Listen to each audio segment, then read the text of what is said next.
Well, when you start playing, you want to be like this close to their faces. Like as close as humanly possible to each of their faces. Okay. All right, 57, second time. 1, 2, 3, 2, 2, 3.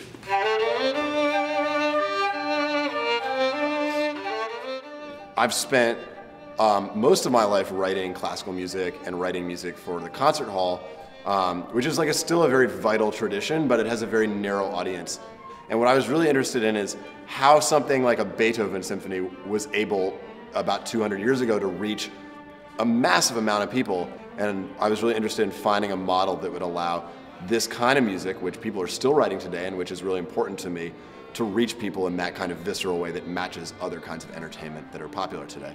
A lot of shows, like particularly shows with a more conventional narrative and a script, my job as director is serving the story and making choices that can tell the story clearly. And in this case, the story is important, but really what we're trying to do is serve the music. So all the choices and even the story itself is there to help bring out the textures and the emotions and the stories that are embedded in the music itself.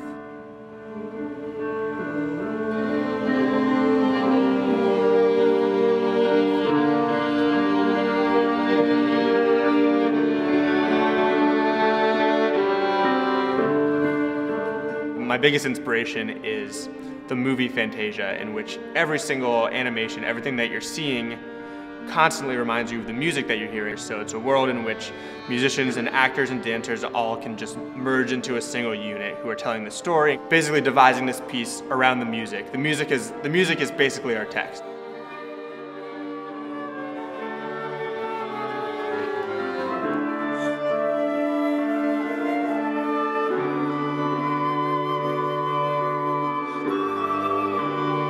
There are shows that don't use any dialogue, and shows that are successful in a way that reaches a lot of people are shows like Stomp and Cirque du Soleil and Blue Man Group, shows in which you go and you suspend disbelief.